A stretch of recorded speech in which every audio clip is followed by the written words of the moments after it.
Dr. Andrew B. Campbell, or as he's affectionately known as Dr. ABC, is a graduate of the University of Toronto with a PhD in Educational Leadership, Policy, and Diversity. He is currently a faculty member in the Master of Teaching program at the University of Toronto and an adjunct assistant professor at Queen's University. Dr. Campbell is an Ontario certified teacher and has been an educator for over 25 years in countries such as Jamaica, the Bahamas, and Canada.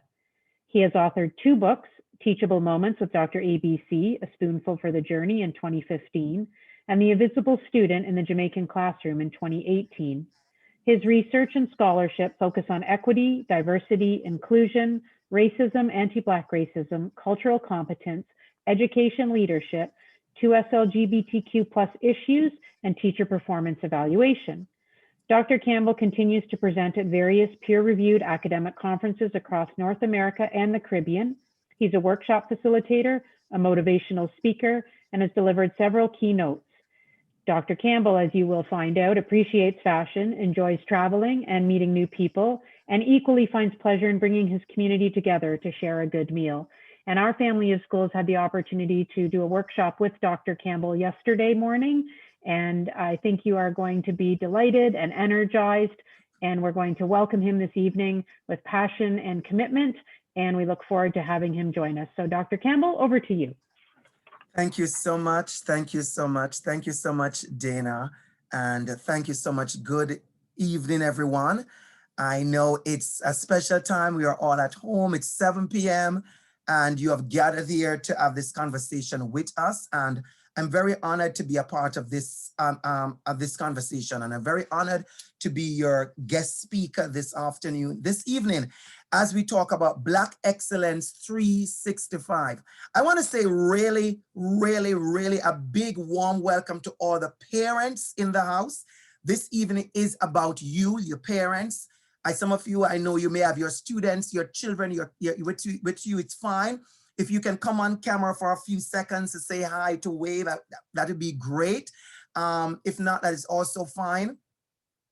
Just to see some of the faces, I want to see them. Wonderful.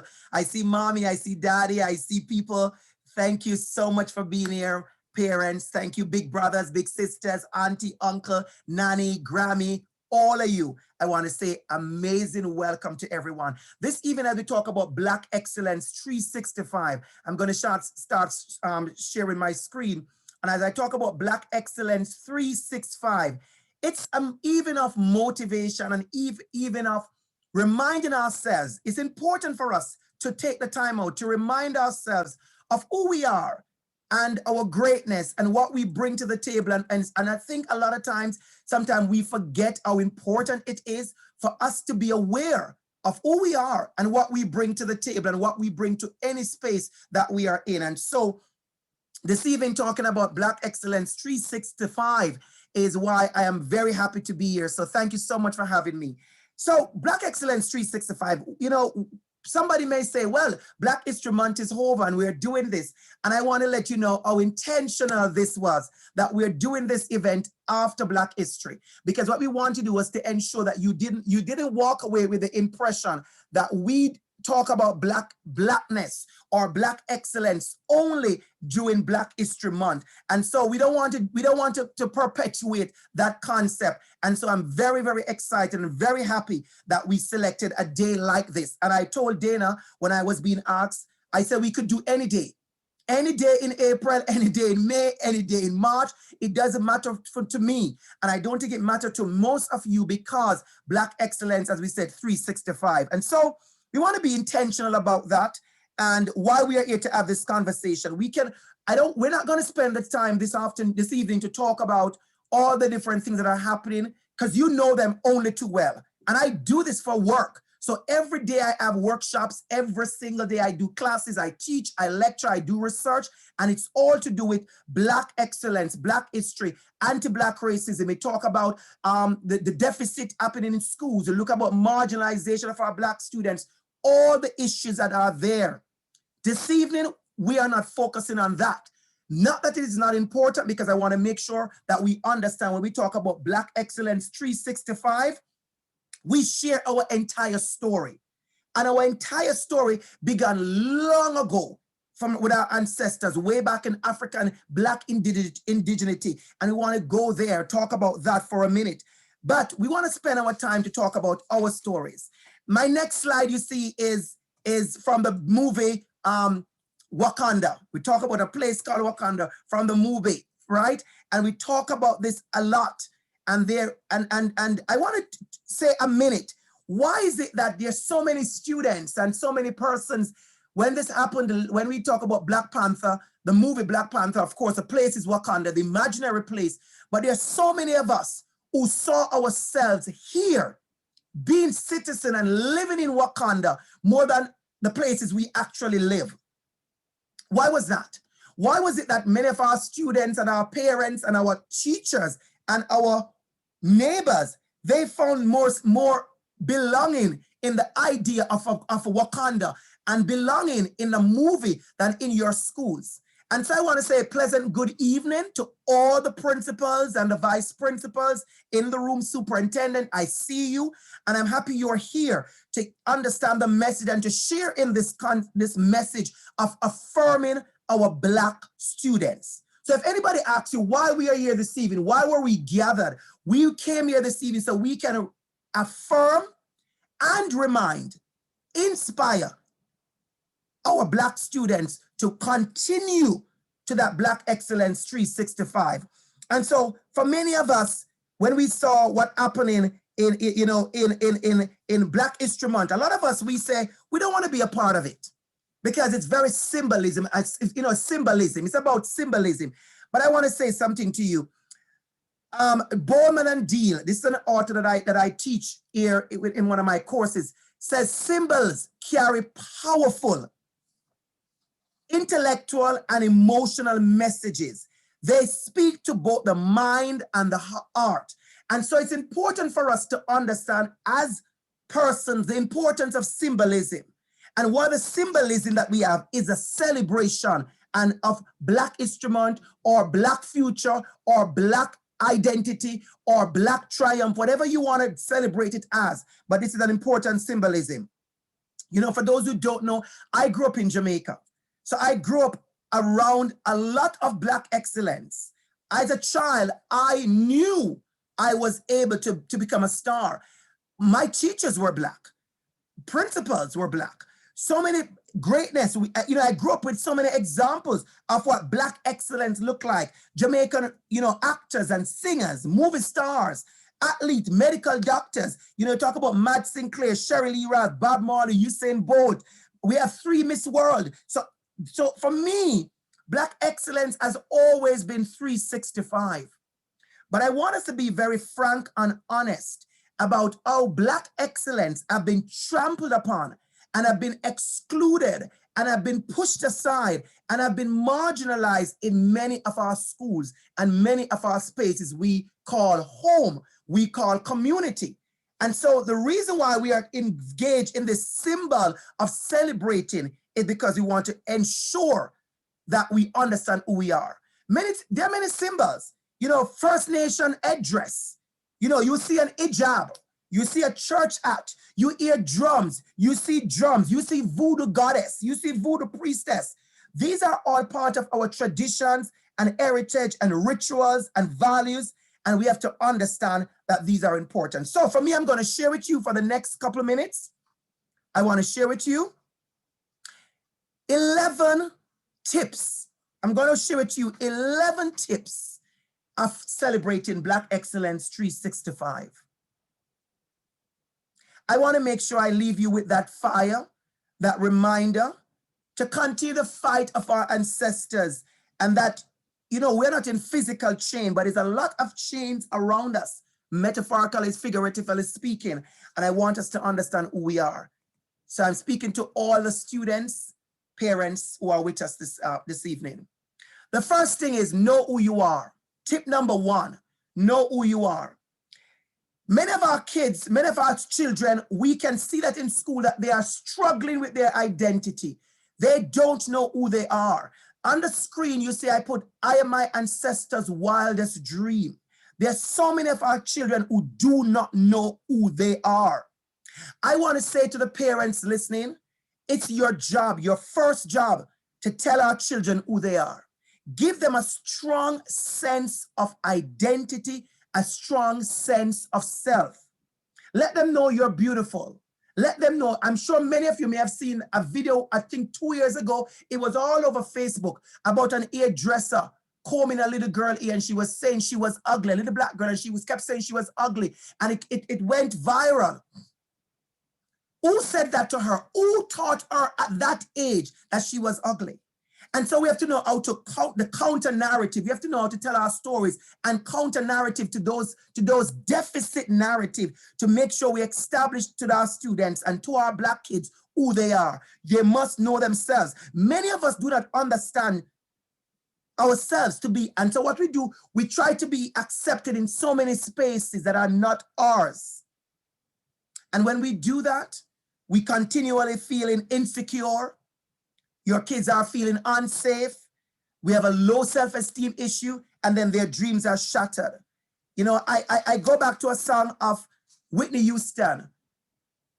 And she said, I believe the children are our future. And there's a line that I love. She said, give them a sense of pride. And so I hope that it is your job as parents, as uncles and aunties and grandmas, and I'm seeing a lot of people are coming in the room little by little, so very good for that. Tell them to use the link they got, jump right in, they are not late, jump right in. So it's important that we establish that. The next tip I want to leave with you is to dream big. Too many times, we have had a situation where when you tell, as Black children, we'll say to our parents and our children, our teachers, and many of our caregivers, persons who are responsible for our development, and we share their dreams. And a lot of times, their dreams are deferred and their dreams are distracted. I want to say to you, hold on to those dreams. Do not let go of those dreams. I wish to remind principals and vice principals and teachers in this space this evening, it is our job to help them acquire these dreams.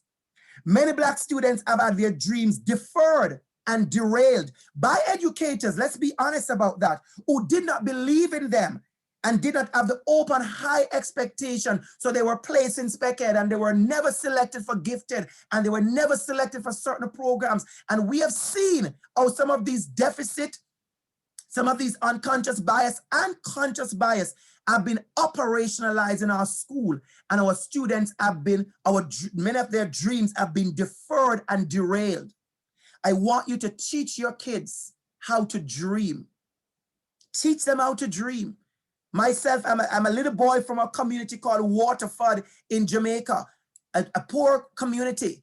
You know, I know what it is to do without, but I want to be a teacher. I've always wanted to be a teacher. And I work hard at that dream. I want you to be that inspiration behind those children, to tell them when they say like what they want to be, tell them, yes, you can be that. So I want them to go after those dreams. The next tip I have for us is to work hard. You know, I place an image on the screen of graduation of Black kids. We don't see these images in our schools quite often. I have been in schools for 25 years. I've been in the school board in Toronto since 2011. And I can tell you, there are not many images of Black students looking like this on our walls. I want to appeal to our educators, to our teachers, our principals, again, our superintendent in the room. We have to know how to make sure that the images we show of our Black kids and our Black people, that they are images that are motivational, inspirational, images that they can say, I want to be like that person. And not just one image we use of Martin Luther King or Nelson Mandela, but many images of people even within their community. I want that. Work hard. I'm not telling you that when you work hard, you'll get every single thing. Let's be frank about that narrative, because that has been a narrative that has destroyed many of our kids. Because what we say is that if you do this and if you do that, you will get this. But we have to take a minute to recognize and acknowledge the many factors that have prevented our Black children from gaining and aiming and getting where they need to be. So we are talking about that. Just so you know, parents, that in schools right now, we're doing workshop looking at how do we move from deficit thinking? How do we break down unconscious bias? How do we attack and disrupt and dismantle anti-Black racism in school? So I want to be strong about that honest fact that we have recognized, we have acknowledged that these are issues within our school system, and we are determined, all our educators are working together. We are determined to disrupt and to dismantle all of that. And so I want to say to parents, I want you to hold your school accountable.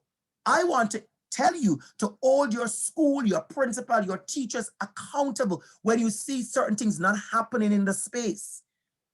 I want you to know that you have a right to say to the principal, I don't hear the plans for Black History Celebration. I noticed that team, half of the school is Black, but I noticed the team has no Black students on that team. You have to be honest, and I'm telling you this very, very strong. You have to know how to hold your leaders accountable to your children. I said it. So the work hard is for all of us. The work hard is for all of us. It's extremely for all of us. What makes us get up every day and excited? And I want to say to our students, important to tell your kids, let me make this very clear. There's no app for success, and there's no app for working hard. I know we live in an age of technology where there seems to be an app for every single thing right now. But there are no app for success. There are no app for hard work. There are no app for that. I know our kids are used to clicking and downloading and right click and double click. You can't right click and double click and download and upload success. It's gonna take some hard work. I remember as far as grade 3, I learned a gem, Dana, and I want to share it.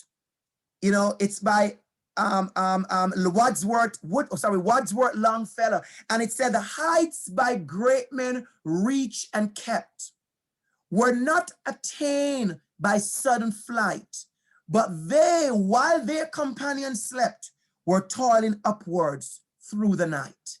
We have to give our kids, our students, our children the passion to understand they need to go after their dreams. But going after the dream takes work and effort.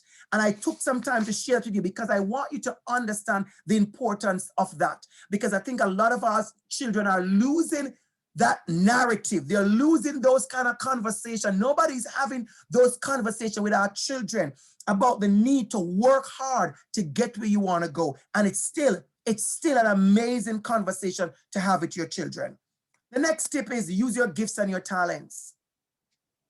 I show this picture, this very slide at a couple Saturdays ago at a STEM workshop. It's a STEM workshop for Black students in STEM. A young lady from University of Toronto is leading that initiative, and she started Black students in STEM. So when I logged on, all I saw was a room full of Black girls and Black boys and Black young men, all looking to be scientists. They're in STEM, science and technology and engineering and mathematics. And I was so impressed. And so if you see these images, these are the images, teachers, I'm talking about. So in case you wonder what images I'm talking about these kind of images. Imagine if you had a classroom with these kind of pictures of Black scientists and astronauts and microbiologists and chemists and physicists. If these were the images that they see on a continuous and a daily basis that says to them, I can be that one day. I can do that. That is what we need to ensure. Let them use their talent, whatever their talent is. And we know that not all our children are going to be at the same space, but whatever they're good at, it's your job to pull that out of them. If they're good at dancing, I'm going to tell you a story. This story just came to me. I remember I had a little girl about five years ago. And my kids were going from grade 6, they were going to grade 7. And we were just having a conversation. And I said to them, I want each person to tell me, what is it that you want to be? Now you're going to grade 7, you're going to start focus. What is it you want to be? the story. Just, by the way, for those who don't know, I am very big on telling stories. So you'll get maybe 1 or 2 stories this evening, all right? And the class, 35 kids in the class, and everybody was telling their story. And when I reached this particular student, she said, she didn't say anything. And she said, I'll tell you afterwards, Mr. Campbell. And you know, as a teacher, normally you'd say, no, tell me now. But something in her eyes said to me, allow her. So I made light of it. I said, okay, that's fine. You tell me afterwards. So when everybody was gone, she stayed back. One student, one of her friends stayed with her. And she said, I want to be a hairdresser. And the reason why she was afraid to tell me that was that in a class where everybody was saying they want to be scientists and doctors and lawyers, and she was afraid, she was ashamed, she was embarrassed to say if she wanted to be a hairdresser. I want to tell you how the story ended. And I look at her and I said to her, what? I said, that is gonna be amazing. Immediately, my reaction towards her dream was go for it. So I want you to think educators, I want you to think principals, teachers, and parents. How do you react when your children share with you what they want to do, their gifts and their talents? How do you react to that? And you know what I did? Immediately I said, it is my job to Google important, famous, award-winning hairdressers to show her that these hairdressers make 6 figures as well. It wasn't hard for me. It wasn't hard for me to do that. So what I did, I centered her dreams. I centered her gifts, her talent, her ideas. I centered that in strength, not in deficit. So I want you to think about the kind of conversation you have with your children. How many of you would have done that? Or you'd have said, well, you can't be that because that's not good enough for you. And immediately what you have done is destroy those dreams and those talents and those ideas. I want you to realize you have to be the one to affirm their gifts and their talent. When you have kids who could dance, kids who can sing, kids who can ski and are good in whatever they're good at, push it. Because I'm going to tell you something, you can be more than one thing. Don't limit yourself. You could be more than one thing. You could be a scientist and a hairdresser. You could be a dancer and a doctor. You could be an award-winning ballerina dancer and also be a professor. And I can tell you there are many people out there. So do not limit yourself to, oh, I only have one talent. Most of us have more than one. Just that we have limited ourselves for that. The next tip is hold high expectations. Hold yourselves to high expectations.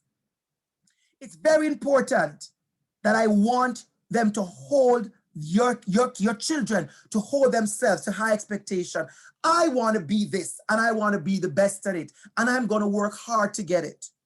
And when I said high expectation, I didn't say hold yourself to A+, because a lot of you parents, when you hear high expectation, all you hear is A+. And I'm going to say this as a teacher. There are many people who get A+ and they are not actually very good at what they do. Oh no, I'm going to be frank about that. There are many people who have graduated with A+ and they are not really good, because we understand how life and politics and preferential treatment impacts even grading schools. So I want you to hold them to high expectation to be the best they can be. I want them to see these images. If you have a son right now in the room, show them, call them to the screen and look at the images. These are a bunch of Black medical doctors. And these are not just in the pictures. My best friend, one of my best friend is a medical doctor. We grew up in the same community in Jamaica.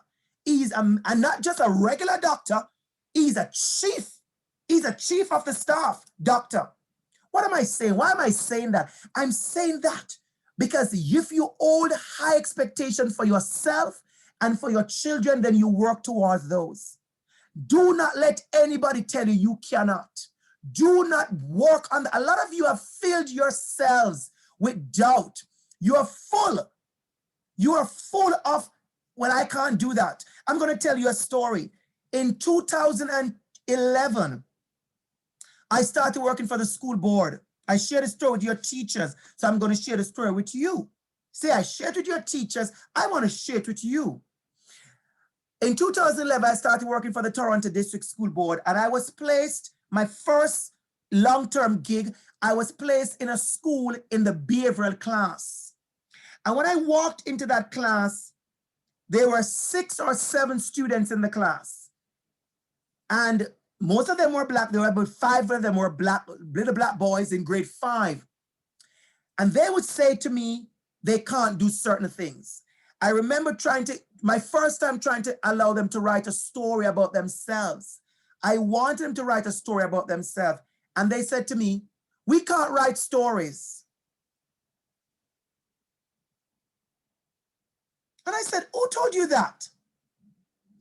And they said, we can't write stories. And the teacher they had before, I'm going to be very frank with you, would allow them to write just a sentence, one sentence. And they showed me where they said, oh, my teacher said if you write one sentence, it was okay. But it wasn't that it wasn't okay to write one sentence. I want you to listen to me carefully. It was that the narrative was that one sentence was all you could write. Anybody got that? It wasn't that it was a bad thing to be able to write just one sentence. The narrative was to them, you are only able to write one sentence. So how do we destroy that kind of thinking in our students? And I worked on them, Dana. I worked on them. And when they saw the story that they could write, it was amazing. It was amazing. I remember when I was ready to leave the school, the principal begged me to stay. But I had another opportunity that I really wanted, and I had to leave, right? But he said to me, he said to me one day, what are you doing different with these kids, with these boys? And I said to him, I let them know who they are and what they can do. And so we have to let them believe in themselves. So I want to leave that with you as our tip number 5. Our tip number 6 is a powerful tip, one of my favorite tips of all.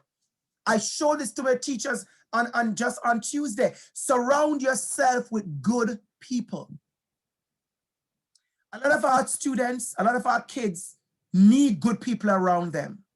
A lot of you as adults, let me just say that you need to surround yourself with good people. And I love this picture because what I love about this picture is how a person's hands were laid on this young man. What they're doing is giving him life, giving him hope, giving him inspiration, giving him the best. Surround yourself with good people. And I want to say to you, parents, it's your job to also find good community for your kids. Good spaces for them to interact. Good spaces for them to join. Good community for them to be a part of. They need motivate you, encourage you, inspire you. Another one I want to share is, so I know person may say, whoa, what is that picture about? That is my desk. That is my desk, Dana. It doesn't look like this now. Oh no. That is my desk in 2012. That is my desk. Brings back memory, actually. That is my desk years ago. And if you look at the desk, Dana, you could see certain things. You can see that there are gloves there. So it's sometime in winter, right? Actually, to be honest, I just realized that the gloves are there. I just noticed the gloves there on the picture. This picture is from 2012. And it says, ask for help. This is my desk when I was studying for my PhD. Yes, DR.ABC is not just a cute title. I have a PhD, a real one. But this is my office. And my office was also my kitchen, Dana. So this table is my kitchen table as well. My little dining table I have. And today I have an office of my own in this house. There's an office here. But I want you to understand that it wasn't just for me. It wasn't just my success. It wasn't about me alone. I asked for help, Dana. Family, friends, community, teachers, role models. I remember my friend Sheldon Smith in Teachers College who helped me. Doing my bachelor's degree, I remember getting a ride home every evening from a friend, Peter King. I remember doing my master's degree in the Bahamas and how much help I got from Miss Hunt and Mrs. Archer. who helped me. I remember doing my PhD and the help I got from Stafford and from Kashka, who would type for me, who would proofread for me. I remember the help I got from Floria and Miss Esposito and Rena. I say this for a reason, because as Black people, we have to remember, we have come from spaces, we are used to community. Somehow we have been pulled apart. We are coming from a place where we believe in community. If you look at most indigenous and African, ancestral indigenous writings and work, you always see the value of community. But we live in a selfish world. And I say this because we have learned capitalism, how to compete.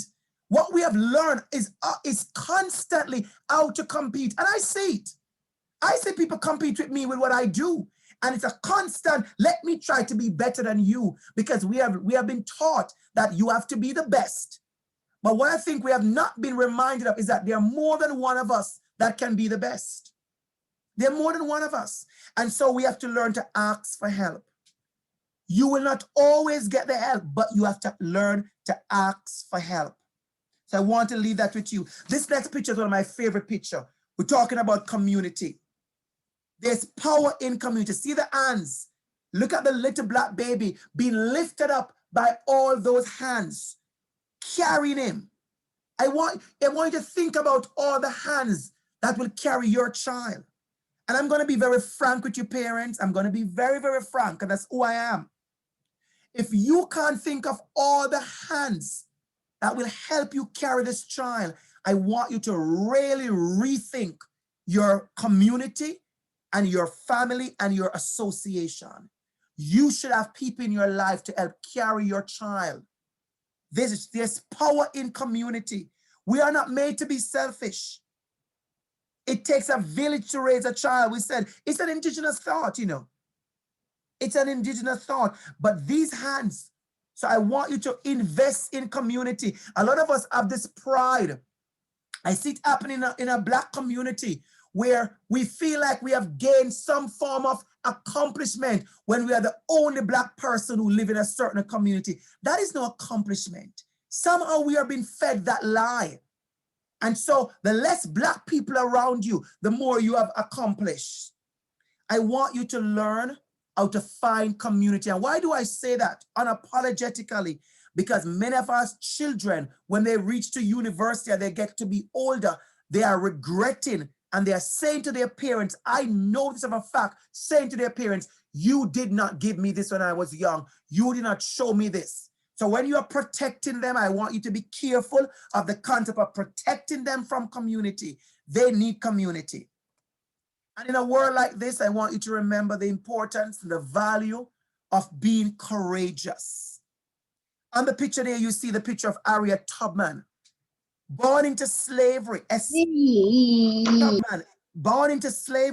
escaped, and subsequently made some 13 missions to rescue approximately 70 enslaved people, including family and friends, using the anti-slavery activists and safe houses known as the Underground Railroad. We have to put that history this evening. During the Civil War, she served as an Army scout and spy for the Union Army. In the later years, Tubman was an activist in the struggle for women's suffrage. What you're looking at is a strong, courageous woman. And we have many examples around us. We have the Martin Luther, we have the Marcus Garvey. We have so many around us. In a world like ours, we have to remind our children to be courageous, to speak up for themselves. There are a lot of our children who don't know how, they don't have a voice. In schools, we are learning more and more how to give our students a voice. I want you to know how important it is to give your students that voice. And a voice that they could identify themselves and tell their stories. That voice is quite important. My next tip, everyone, is to take care of yourself. In 2020, self-care became maybe the biggest thing. And for many people, it was a trend, and you jump on the self-care trend, on the bandwagon, and you jumped off. And now people are realizing, even during the pandemic, I read an article today, about many of our students who are really suffering. I want you to take care of yourself. I'm going to tell you something. I want to say something very, very personal. I am a hard worker, but I also am lucky and blessed because I actually enjoy what I do. I really enjoy what I do. Getting ready to come and speak to you this evening, I've been getting ready in my head from 5 o'clock. Yesterday morning, I was getting ready from early. You know, I've always been that person. But I want to tell you this. On January the 11th, Dana, somehow I felt a little bit anxious. I just felt this a little bit overwhelmed. And I said, I didn't like how I feel. It lingered on for a while. That feeling being overwhelmed, it lingered on for a while that day. And I sat myself down and had a conversation with myself. Oh yes, you have to have a conversation with yourself sometime. Sometimes those are some of the best conversation. And I said, listen, be careful what I said, parents.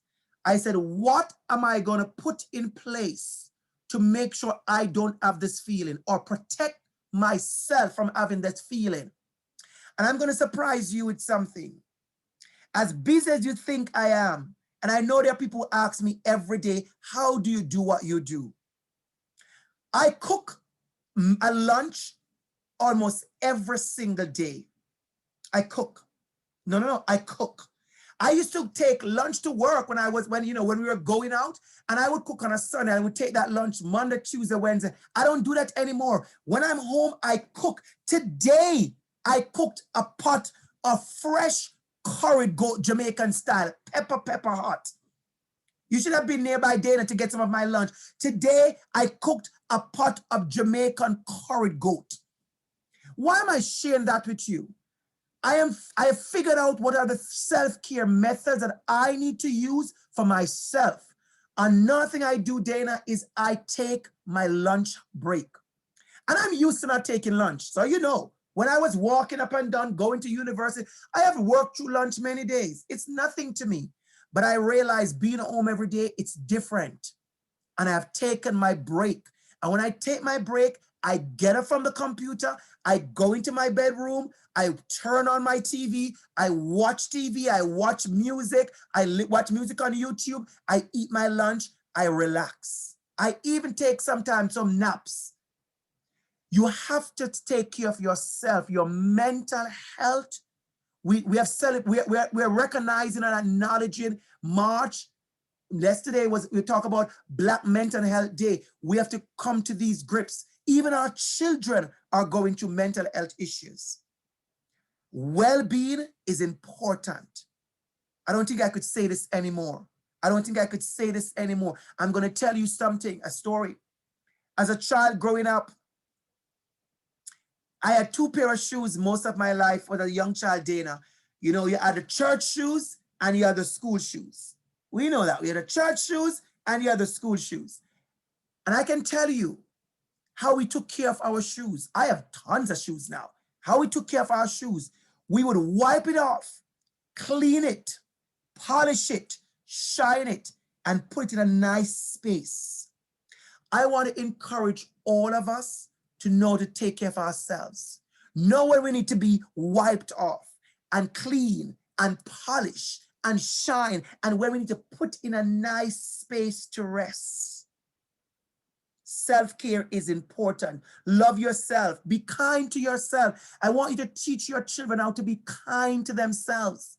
Nothing breaks my heart like when I hear a child said, I'm no good, or I am ugly, or I am dumb, or I am stupid, or when a child say that to me, it breaks my heart. And if it's the last thing I do, I try to pump that negative narrative out of them. When you hear somebody say that, it's not funny. Do not take it light. If your child comes in the bedroom and a child say that to you as a mom or a dad or an uncle or auntie, I want you to stop what you're doing. Take the remote. See my remote here. Take the remote. Put the TV on pause. And say to them, let's talk about this situation. Let's talk about this negative image of yourself and pump that out of them. Celebrate each win.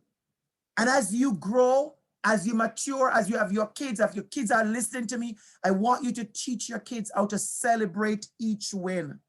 I talk a lot about Black joy. Many people don't understand why. We live in a world where you see so many bad news. I scrolled on Facebook this morning. I was just scrolling and I saw nothing but disappointment. I saw some hurt. I saw I saw murder. Somebody, somebody who just got murdered and somebody who's going to jail. I saw nothing but that. And I saw that kind of stuff. And I have to understand what it is to celebrate your wins. And I say hashtag Black joy. Why? Because Black joy is also part of resistance. You know how many people are disappointed because of my success? Because what they said is that you wouldn't have accomplished anything. You wouldn't have succeeded. You wouldn't have done well. And a lot of people expect your children not to do well. I want you to listen to me. People expect many of us not to do well. But I want you to realize doing well is a part of the win when you disappoint them. And as you disappoint the persons who doubt you, I want you to celebrate that win. That is why at school, we are very big on celebration at school, because we are learning how to celebrate our wins. And I did say 10 tips, right, Dana? But you know me, I always have to do extra. So I have tip number 11, one more. And my final tip for everybody this evening is be a representation of Black excellence. With the increasing negative stereotypes and cultural appropriations, discriminatory images out there, we need representation. We need to flood social media and the airwaves and wherever you go, we need to flood it with Black excellence. I want you to understand the importance of you yourself being an example or a representation of Black excellence. We like to look at the next person to do this. Yes, we have Nelson Mandela. Yes, we have Barack Obama. We have Rosa Parks. We have Oprah Winfrey. We have Marcus Garvey. We have Nina Simone. We have so many people. But we also need you. We need Paul. We need Simone. We need Anita. We need Shaniqua. We need Afemi. We need Mohammed. We need Shaquille, Tafarai, Alexia. We need you. We need you to be the representation of Black excellence.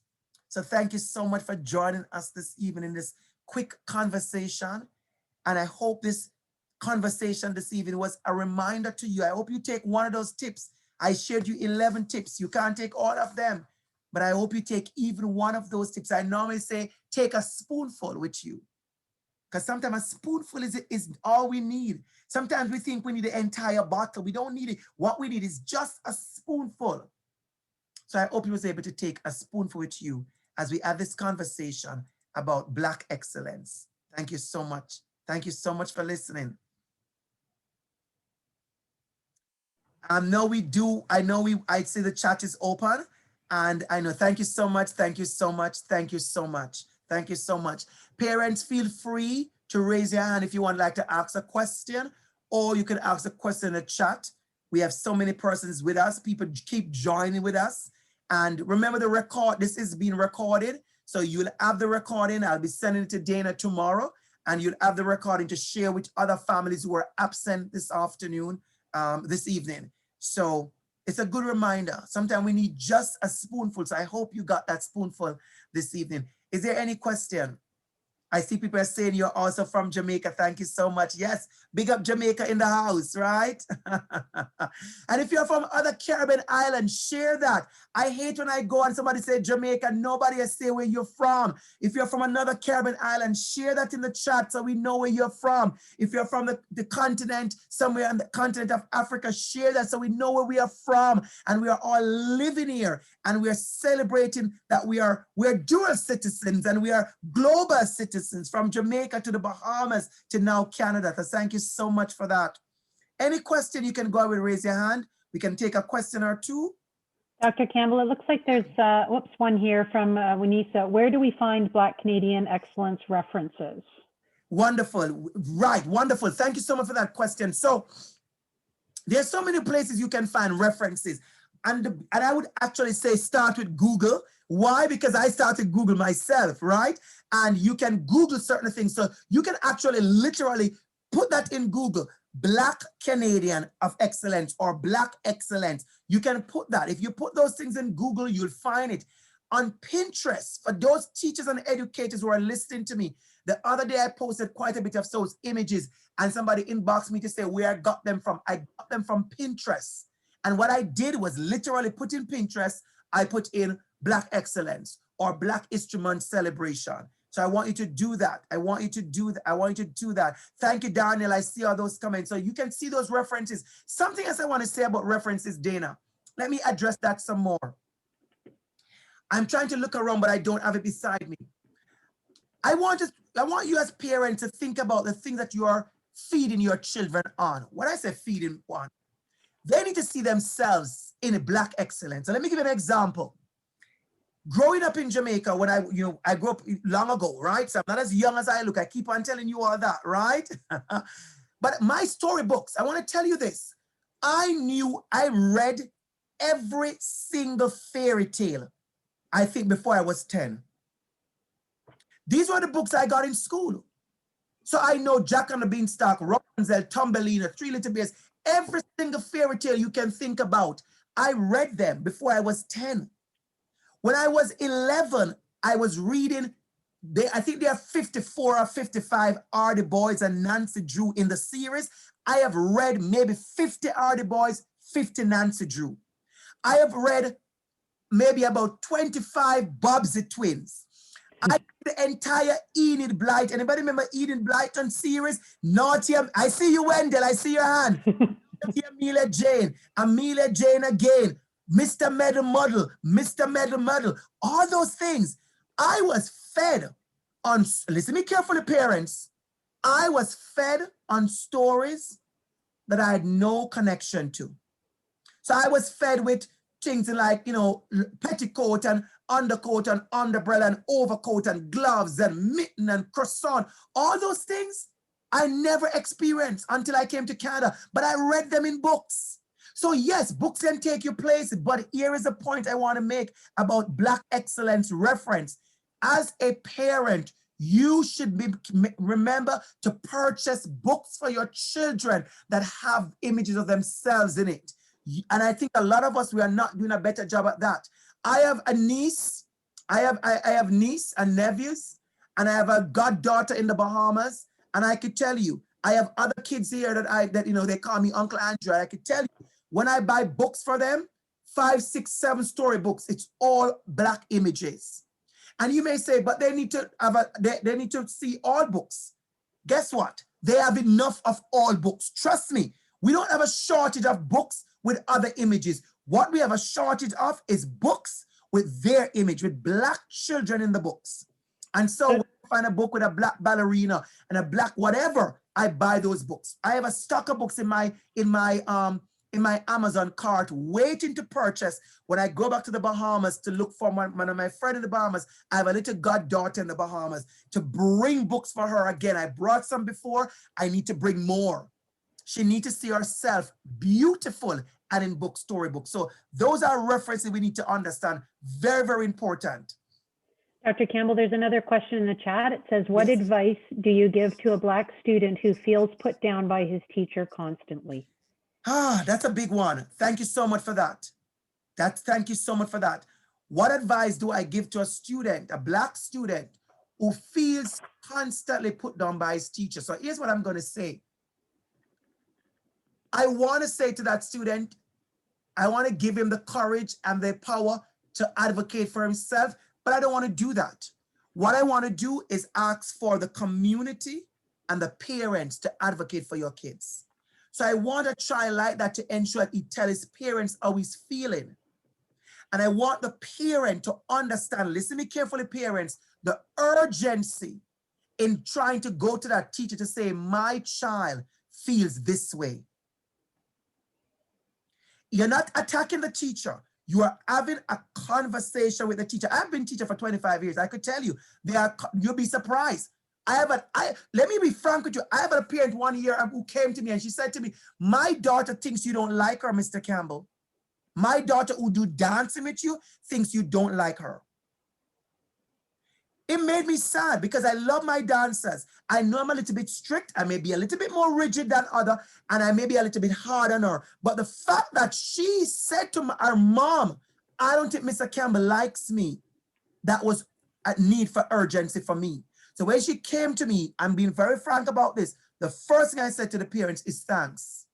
I said, thank you for coming to me, because you could have pulled your child out of dancing and I don't know why.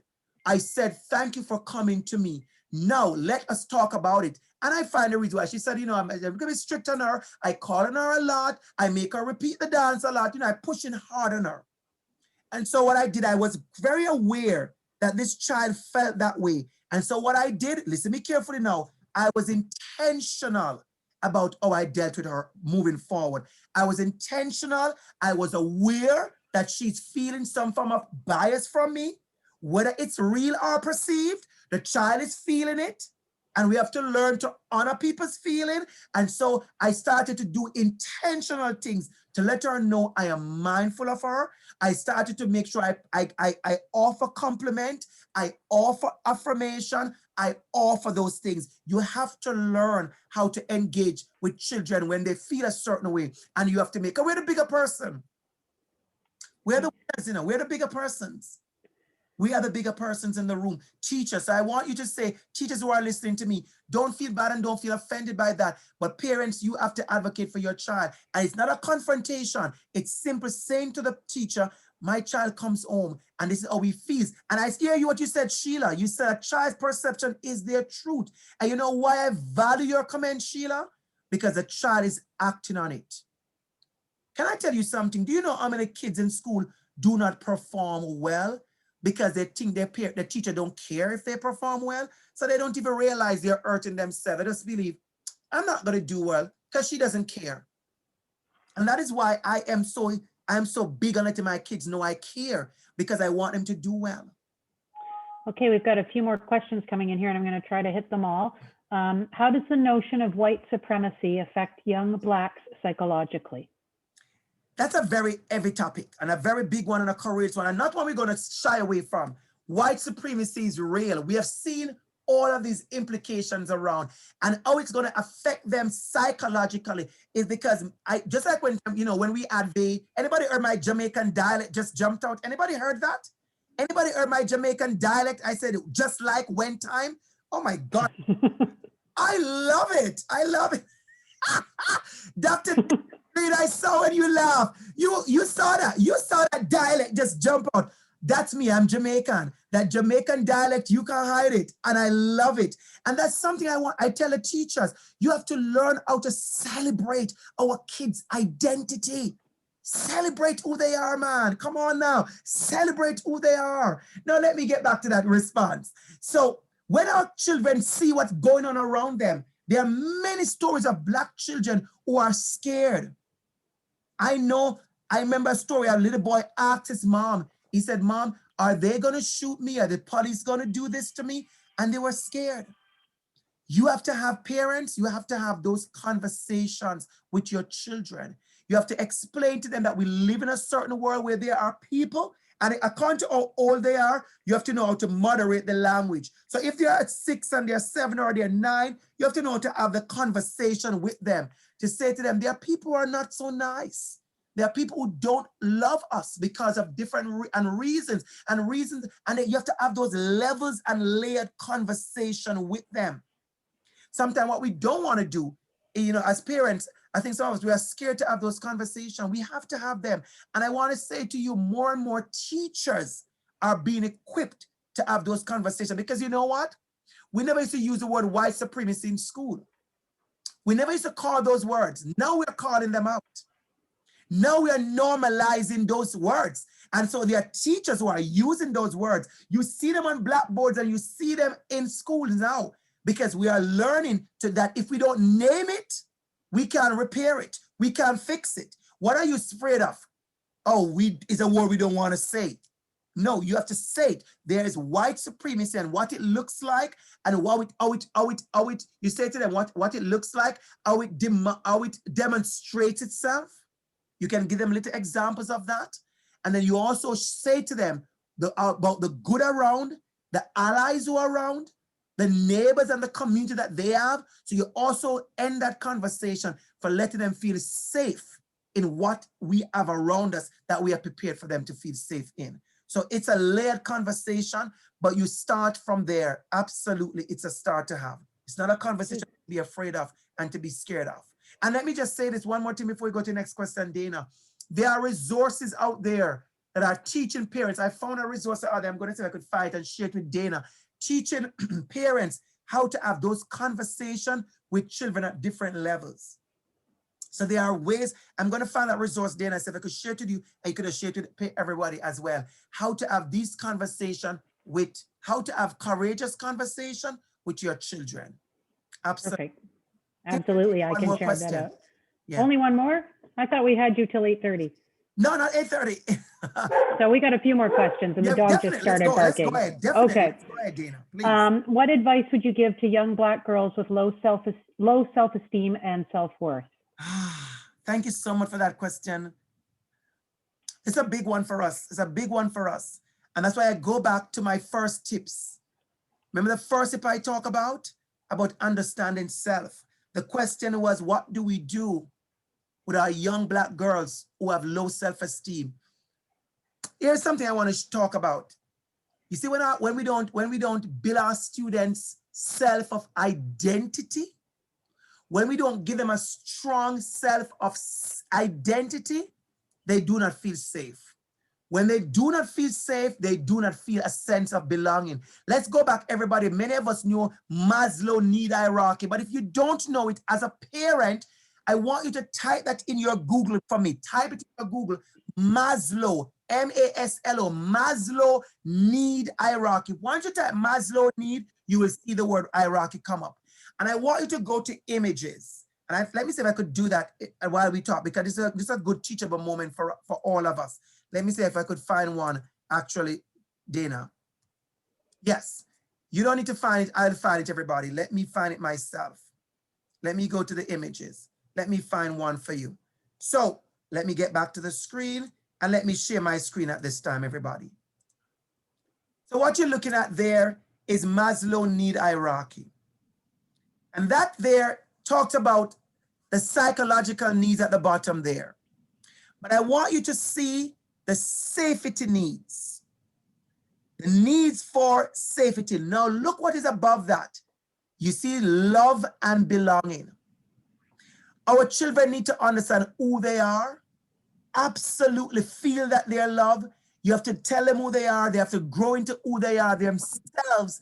And then they get that feeling of love and belonging, a friendship, intimacy, family, sense of connection.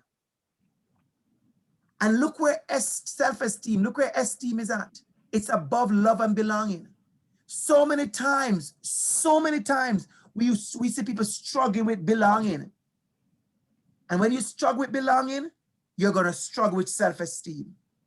If you feel constantly insecure, you don't feel like you have any connection, you don't feel like you belong, then you are not going to feel that sense of belonging. You are not going to have that self-esteem. And I always tell parents, I always tell teachers, you have to allow our students to feel a strong sense of belonging. There are many of us. I tell you something with that same question, talking about young girls. Many children who identify on the LGBTQ, let's bring in that for a minute because we don't talk about that as much as we should, especially in Black families. Let's talk about that for a minute. Our kids who identify as LGBTQ. And when you don't feel like you belong, you don't have a sense of self, you cannot have self-esteem. Your self-esteem is shattered. Your self-esteem is challenged. Your self-esteem is under threat because you do not feel that love and belonging. And I think what I've been doing a lot in my workshops, I stop this now, is talking to teachers and parents and teachers about the need to teach love, compassion, and empathy. we forget these three powerful words. We are so big on we are so big on the policies, that we are so big on the equity statements that we forget the importance of love, connection, belonging, empathy, compassion. And we have to show these. We have to show this. A lot of our students are lacking these things, and they're lacking it at home, they're lacking it in school, they're lacking it in the community. And so we have to stress that. You know, I think I told a story the other day, and I'm going to have to share it. I taught a class years ago. There was this little boy in my class who was on the autism spectrum. And thank you for that, Azzy. Humanity. Thank you for that, Azzy. I see it. Thank you so much. And I always tell my kids I love them. I say it a lot. As a matter of fact, at university where I teach, I guarantee you, my students will say, I will say to them, have a wonderful day, love you all. They will tell you, I have dismissed my class of 30 master's degree students, and I'd say to them, have a wonderful day, have a wonderful weekend, love you all.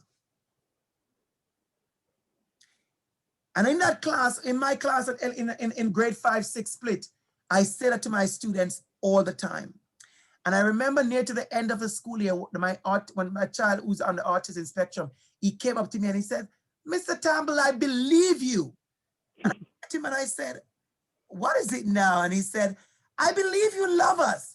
You always say, you say it from September, October, November, December, January, February, March, April, May. And he said, and it's now June and you still say it.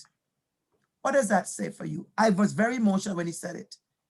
I could barely hold back the tears. I'm going to tell you why.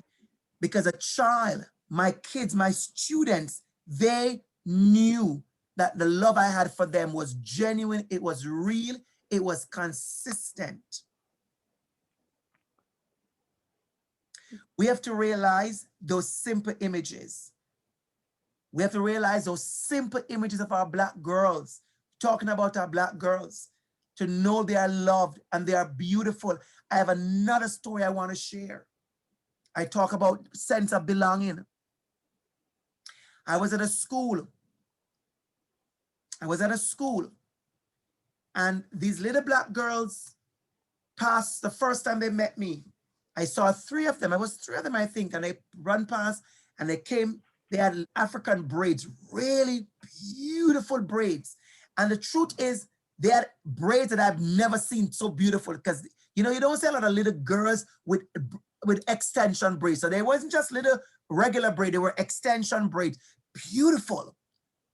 And I said to them, oh, come here. And they said, my mom, my Annie, and one of them said, my Annie is the hairdresser and whatever. And I said, you are beautiful little princesses. And they ran off. Next day, I see them again. Said, hi, Mr. Campbell. And I said, hi. And I said, look at this here. So they brought another friend. I think they brought another friend. I said, look at your hair. And I complimented them. Next Monday, they had New Year style. They saw enough for me. Hi, Mr. Campbell. And they would come constantly. So the secretary, my class, my grade 1 class, was facing the office at that time. And she said, Mr. Campbell, you notice these kids are always passing it and they're not in class. And so both of us, we noticed it. But immediately what came to our mind was, these kids are doing something wrong. And I want you to understand, parents and teachers, how sometimes we position our children, our Black kids, we don't assume innocent. We have to be careful how when we see them, we don't always assume. We have to learn how to assume innocence. A lot of our black boys in our schools have been pressured, have been really hurt by that. And I'm going back to my story. Don't think I forget my story about the braids. Don't think I forget my story. But I want to say this, a teacher, a white teacher, the other day, we're having a really great conversation. She said to me, personally, we're talking, she said, there's something I'm struggling with, you know, Andrew. She said, in our school, when we see a group of white boys in the hallway, We just always assume innocence. We pass them, if they're even making noise, they're laughing, you even hear a noise, they burst something, they shout something, they all hover over a phone or a picture. We assume they're just having a good time. They're just messing around. She said, however, this is the white teacher. She said, however, I'm struggling because in our school, when we see a group of Black boys doing that, we immediately start to interrogate them. She said, our first instinct is to go up to them and say, what are you doing? You all disperse, you all go to your class. Or what are you doing this time? Or who is giving trouble this time? We never assume innocence for them. And she asked me how, she said, I want to start there. This was where she want to start. And I said, it's about the school culture and climate. You have to know how to deal with the school culture and climate. It is not a healthy culture and climate for our Black boys. And we can tell you there are tons of stories about how Black boys have been accused in school like this and have been under surveillance and have been, you know, never been given the chance to be boys, because everything they do is always so quickly to be judged and jumped in and, you know, monitored and surveilled.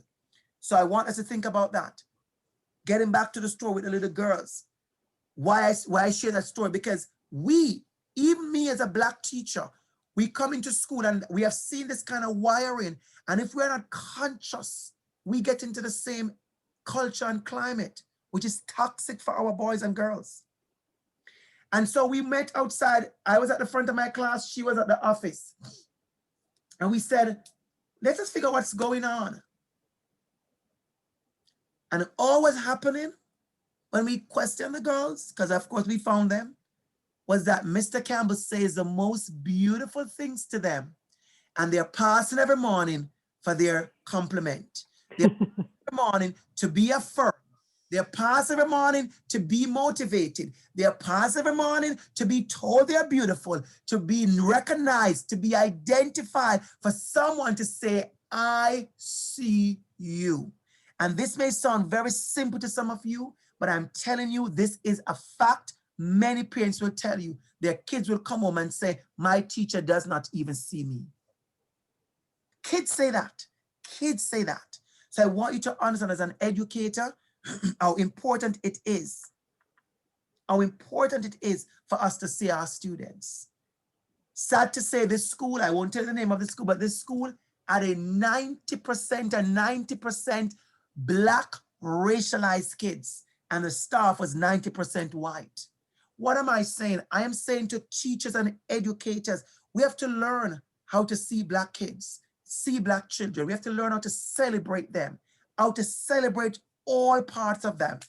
You notice just now when my Jamaican dialect jumped out, how much I laughed, and David laughed, Dr. Green laughed, and I laughed, and we all laughed. That's how it should be seen. And I affirm my dialect. I affirm myself immediately. I said, you hear that beautiful Jamaican accent, right?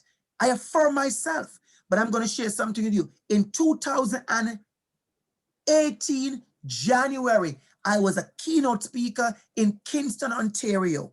Very big event for a lot of, it was a job event by Keys, amazing event, over 100 and maybe 20 something or more immigrants, plus a lot of workers, and we're talking about equity.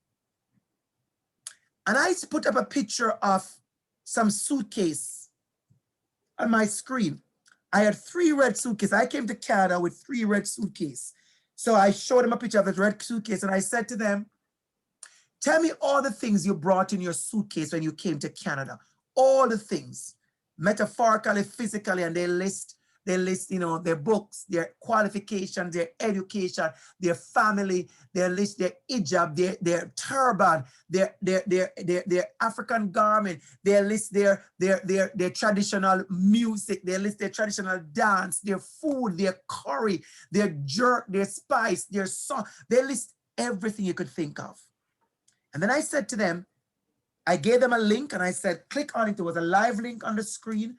And I said, click on it and tell me the 3 things that you felt you were discriminated against most? And then one of the top 3 was accent. Accent. Now I want you to listen to me carefully how this operates. This was an organization that was planning a lot of job networking. I want you to get the context. I want you to get the context. Sometimes you ask a question about low self-esteem. You ask a question about little girls. And I want to show you, I talked to you about Maslow, and I want to show you how some of these things are operational in our schools and in our systems. So these are a bunch of people, immigrants, who are saying, I know that you don't like my accent. I know that when you hear me open my mouth, my value is gone down. However, I want you to listen to me carefully.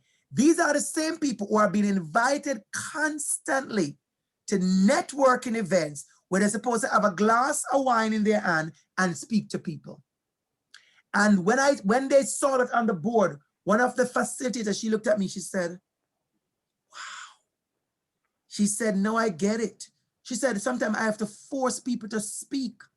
And the young lady got up. She said, when I open my mouth, people look at me different. That's what the young lady said. So how do we not make accent become a deficit in Canada? How do we not make accent become a deficit? I was at Dana's work teachers, Dana FOS, all the teachers, all the leaders, principal and vice principals were at a workshop with me. And something I love, see, I remember the example. Maybe the person is here who gave that example. She talked about when a child comes to ESL, and sometimes we have this deficit idea that because you're in ESL, you know nothing. Because you are learning Canadian English, we treat you as if you don't know nothing, when that same child knows 5 other languages. How do we present that in our school? How do we present that? Imagine a child with 5 languages is made to feel like you are nobody because you don't know English well. It happens. How do we do that? How do we do that? And I can tell you, there are teachers there are principals right here joining us this evening who had great ideas. And I want us to take these ideas and to use them in our school, to let accent and language become a thing that we celebrate, not something we pushed aside and something we put you down on. We celebrate them.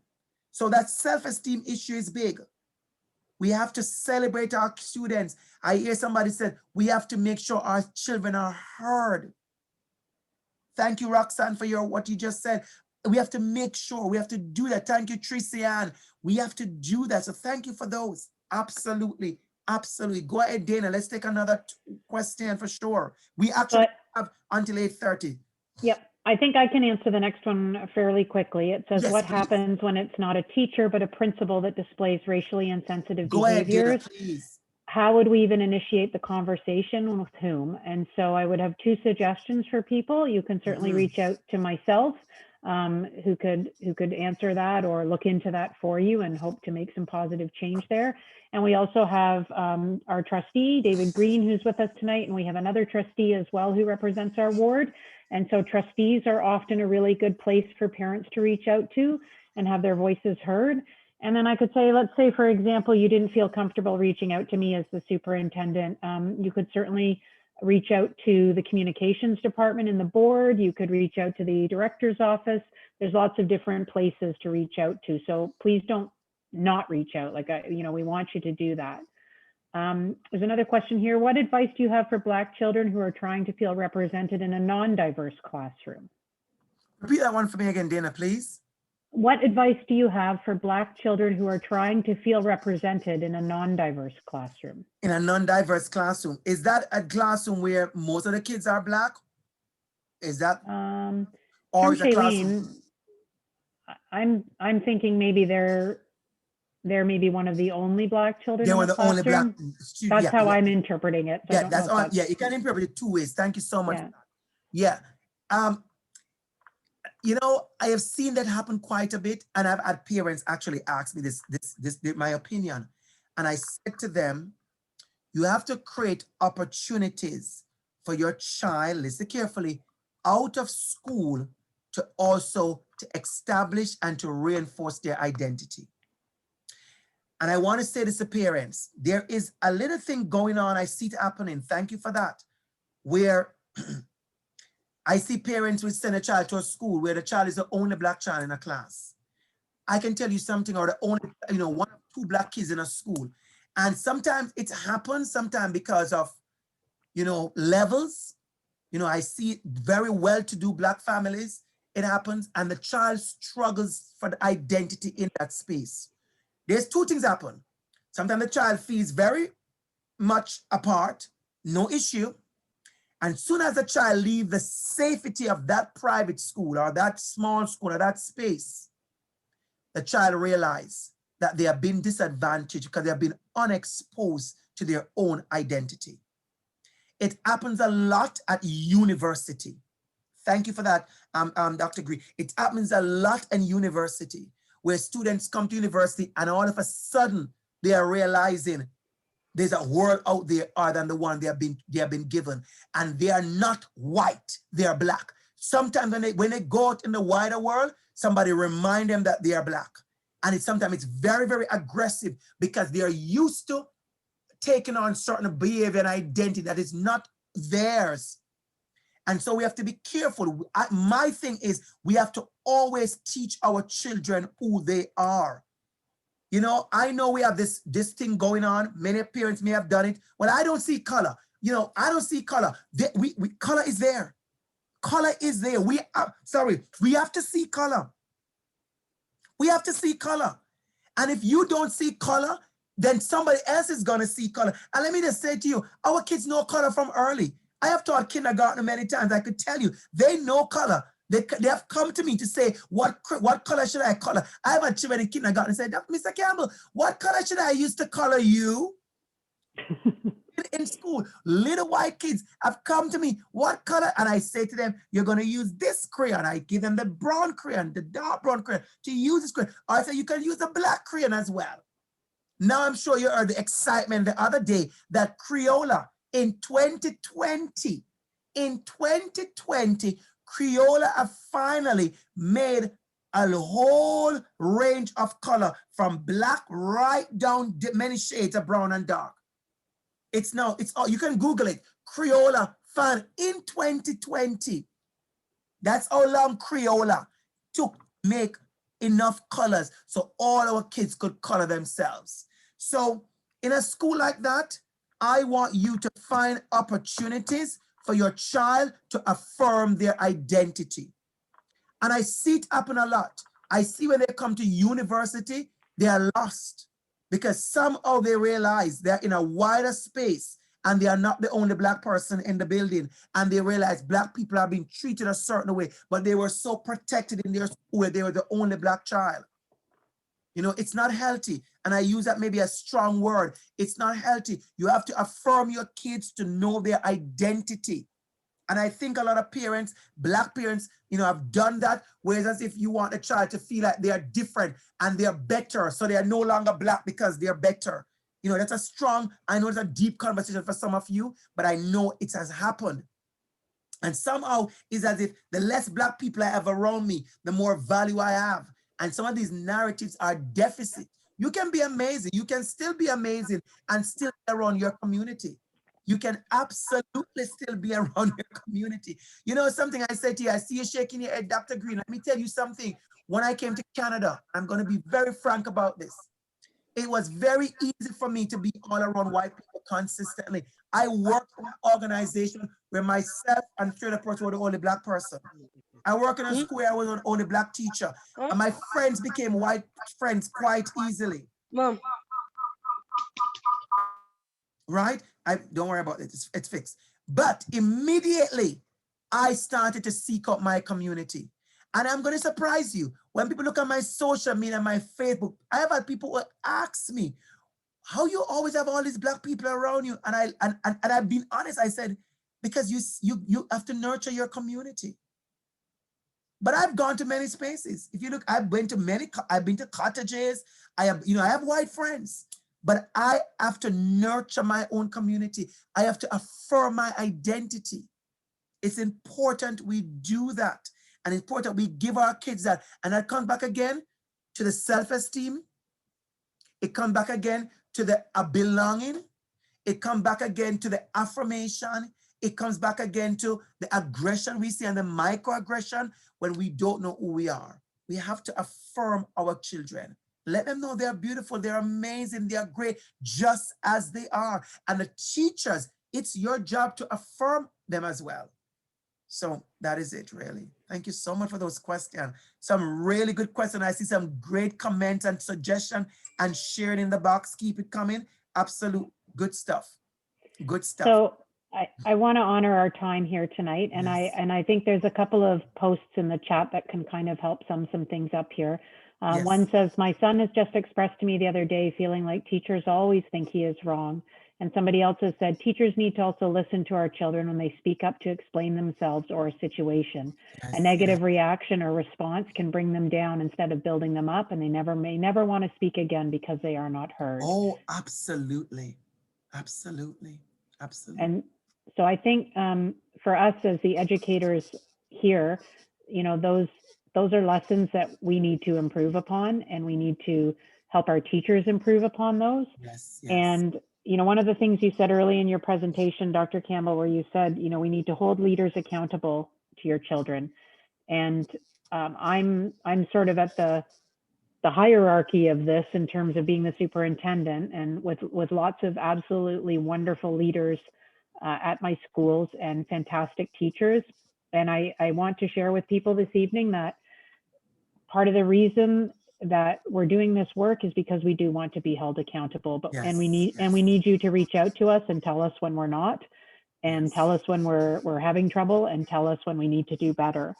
Yes. And the value of community you stressed, and we want to be part of that community. We want to be able to have our Black students, our Black children, our Black families to feel as though they belong to this community, that they are a key part of it. And the self-care piece, I think, if we were in a non-pandemic time, that wouldn't be as critical. Yes. But there are struggles that many people are having that some of us can't even imagine. And if you need help with self-care, I've had parents reach out to ask, where can I look for this or that? Or, I need, we don't have grocery money this week. And there are ways that your school can help you. And the last thing is, when the pandemic is over, I'm hoping to get to your house for some Jamaican curry goat, because I have no idea what that is or what it would taste like. So it'll be good. It'll be so good. I promise you. I promise you. So much. A beautiful evening. I see in the box, people are asking, when is the next meeting? Thank you, Wendell, for sharing. All Parents Evening, April the 6th. Again, April the 6th, All Parents Evening. And I think that's April the 6th. Let me look if I have it in my schedule. Yeah. My schedule. April and that evening is looking at how we can all grow in cultural competence. Oh, that's going to be good. It's going to be good. And that's open to all parents. But I would also say that for our Black parents and our Black parent advocacy group, we will definitely be having other information sessions, other opportunities to gather and have conversation aside from that April evening. And we're meeting on Friday to start to look at your survey responses and look and see what you need. So do expect some emails from myself or my assistant Linda over the next few days, and as we try to kind of navigate through this. And my last hope too is that we'll be able to continue these conversations into next year. This is not just a one-off. And so once again, Dr. Campbell, as I knew from yesterday, your energy, your enthusiasm, your commitment, your passion, your humor, you just have such a lovely manner about you that I think we could all just listen to you forever. So thank you so much for being with us this evening. I really appreciate it. Have a good evening, everyone, and you'll have the video in no time. Wonderful. Yep. Even well spent. Thank you, Darnell. You said it. Even well spent. Have a good night, everyone. Good. And please, folks, let